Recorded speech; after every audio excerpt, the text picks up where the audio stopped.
दुनिया के 4 सबसे खतरनाक वार्निंग सायरन की आवाज। मजाक से हटके लास्ट वाला तो कान के पर्दे फाड़ देगा। Number 4, lion king.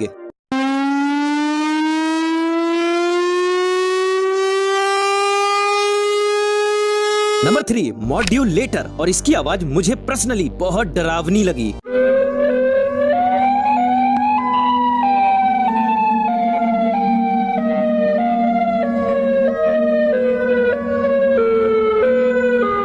लास्ट वाली सायरन सुनने से पहले अगर आप बहरे नहीं हो तो इस वीडियो को लाइक करके चैनल को सब्सक्राइब कर लो। लाइक और सब्सक्राइब वही करेगा जो सब कुछ सुन सकता है, बहरा नहीं। Number 1, 2T22। इसकी आवाज सुनो और कमेंट्स में बताना आपको सबसे खतरनाक कौन सी वाली लगी।